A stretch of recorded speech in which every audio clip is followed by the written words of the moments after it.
اللہ تعالیٰ نہ کسی کو ہدایت دیتا ہے زبردستی، نہ کسی کو گمراہ کرتا ہے، بلکہ یہ انسان کے اپنے فیصلے پر اللہ تعالیٰ نے چھوڑ دیا ہے۔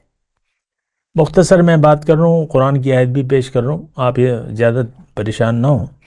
میں نے کیا کہا؟ اللہ تعالیٰ نہ کسی کو ہدایت دیتا ہے زبردستی، نہ گمراہ کرتا ہے، بلکہ اللہ تعالیٰ نے فرمایا قُلِ الْحَقُّ مِن رَبِّكُمْ، حق تمہاری رب کی طرف سے آ گیا، وَمَنْ شَاءَ فَلْيُؤْمِنْ وَمَنْ شَاءَ فَلْيَكْفُرْ، جس کا جی چاہے جو چاہے ایمان لے آئے، جو چاہے انکار کر دے۔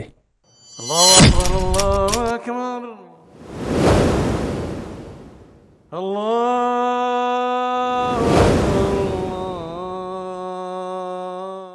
اعوذ باللہ من الشیطان الرجیم، بسم اللہ الرحمن الرحیم، اللہم صلی علی سیدنا محمد معدن الجود والکرم وآلہ وسلم۔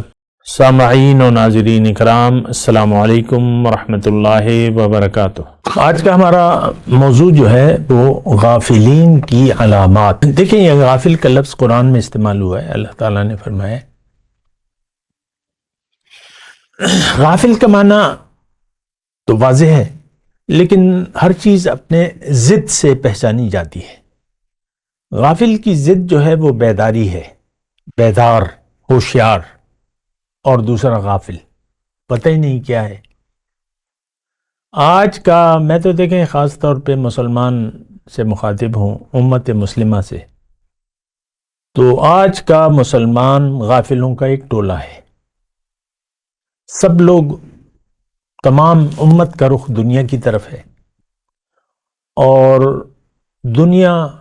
دنیا کا مفاد ہماری ترجیحات میں سے ہے، ترجیح نمبر 1۔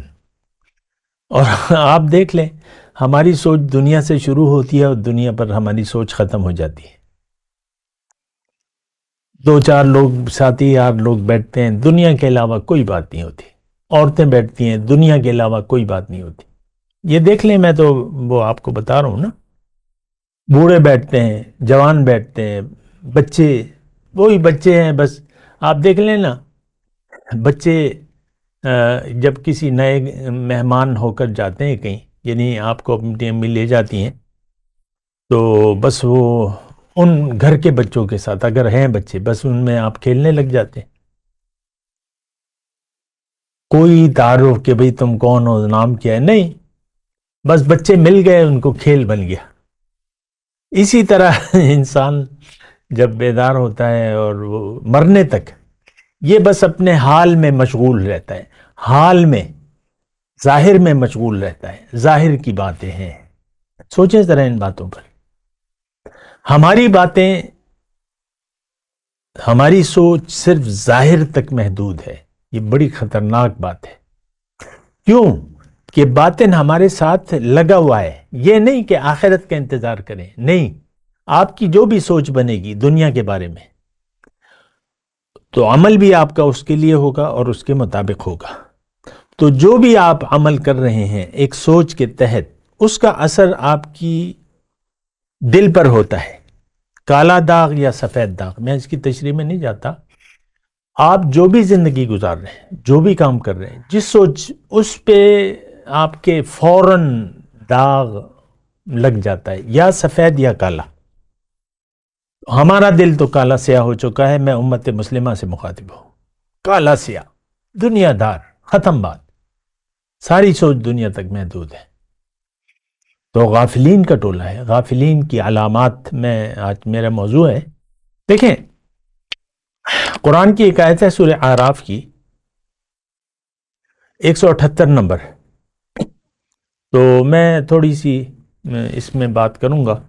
من یہد اللہ فہو المہتدی، جس کو اللہ ہدایت دے دے تو وہی ہدایت پر ہے، اور جس کو اللہ تعالیٰ گمراہ کر دے تو ایسے لوگ نقصان اٹھانے والے ہیں۔ اب اس میں تھوڑی سی بات ہے، اللہ تعالیٰ نہ کسی کو ہدایت دیتا ہے زبردستی، نہ کسی کو گمراہ کرتا ہے، بلکہ یہ انسان کے اپنے فیصلے پر اللہ تعالیٰ نے چھوڑ دیا ہے۔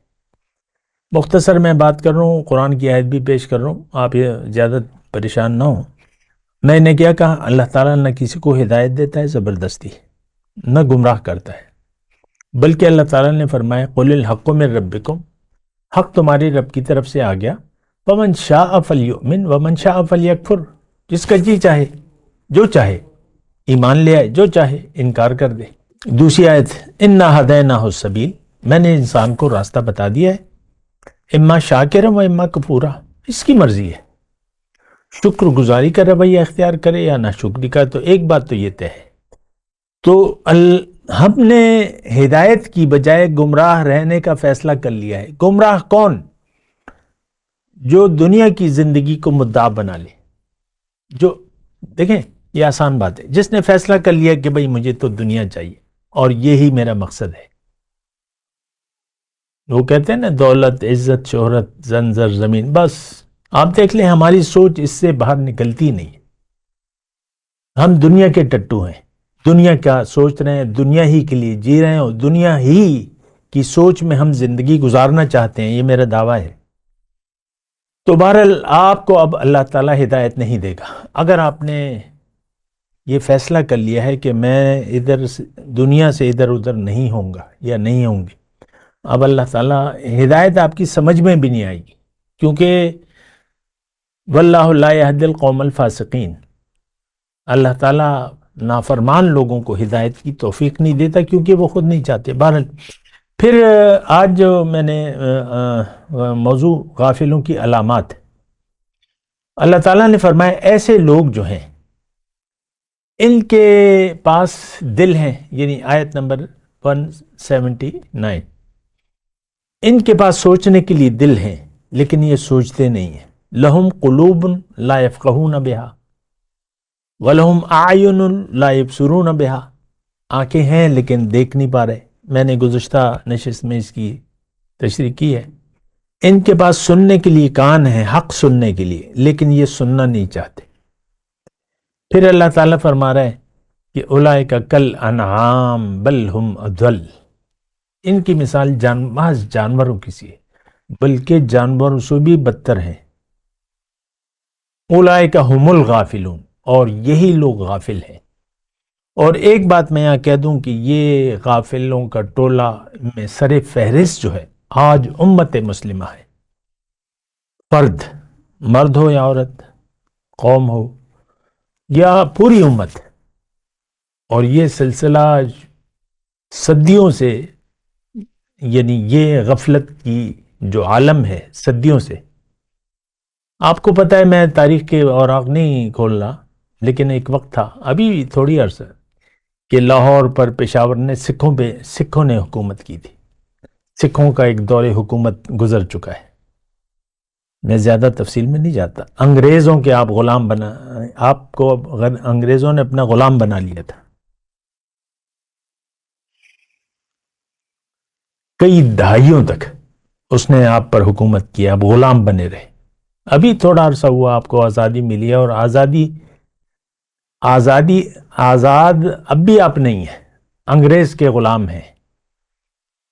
دنیا کی چاہت میں آپ زندگی گزار رہے ہیں. آزاد تو آپ اب نہیں ہیں. مرد مومن آزاد ہوتا ہے. تو دیکھیں اب یہاں ایک بات ہے میں آپ کو کہوں کہ اولئک کل انعام بل ہم اضل، جانوروں سے بدتر کیسے ہو گئے ہم. ہر تخلیق، ہر جانور جو بھی اللہ تعالیٰ نے، اس کی ایک مقصد ہے، مقصد پیدائش ہے. مثال کے طور پہ گائے ہے، گائے دودھ دیتی ہے، صبح شام آپ وہ استعمال کرتے رہتے ہیں، اور دودھ بھی دیتی ہے اور کام بھی کرتی ہے، جو بھی آپ لے لیتے ہیں. پھر جب آپ چاہتے ہیں اس کا گلا کاٹ لیتے ہیں، ذبح کر کے اس کا گوشت وغیرہ آپ استعمال کر لیتے ہیں، اور وہ اپنا کام کرتی ہے. پائے اس کا بھیجا بڑی شوق سے کھایا جاتا ہے، اور یعنی وہ اس کی زندگی اور اس کی موت دونوں میں وہ اپنا کام کرتی ہے. لیکن آپ جب اپنے مقصد وجود کو بھول گئے، یعنی گائے جو ہے مثال کے طور پہ گائے دودھ دینا بند کر دے، اور تو پھر کیا ہوگا؟ قصائی کو دے دی جائے گی. اسی طرح ہر بیکار چیز جو بھی تو وہ کباڑ بنا دیے جاتے ہیں. کباڑیوں کا ایک الگ وہ ہے کاروباری ذریعہ ہے کباڑیا ہے. تو وہ پھر کیا چیز کام کی رہتی ہے. تو اسی طرح دیکھیں اللہ تعالیٰ نے ہمیں اپنے لیے بنایا ہے اور وہ انعام کی جگہ ہماری جنت ہے. اگر ہم دوزخ یا جنت کے تصور سے بالاتر ہو کر دنیا کی طرف رخ کر کے دنیا کو مدعا زندگی بنا کے زندگی گزارنا شروع کر دیں تو اللہ تعالیٰ فرما رہا ہے یہ اولئک ہم الغافلون، یہ غافلوں کا ٹولہ ہے اور یہ جہنم میں جائے گا. آپ ذرا سوچیں سمجھیں اور غافل نہ ہوں. آپ سے ضرور پوچھا جائے گا.